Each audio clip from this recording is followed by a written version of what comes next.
In the previous episode, we poured the first part of our concrete that'll form the foundation for our charcoal pavers.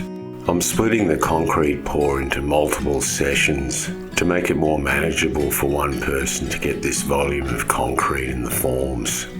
With the first two steps set solid, I'm ready to start preparing for the triangular platform that sits above them. For large flat pours of concrete like this, I use my rake to spread the concrete out. This is also part of the process of constantly agitating your concrete to push the air out of it.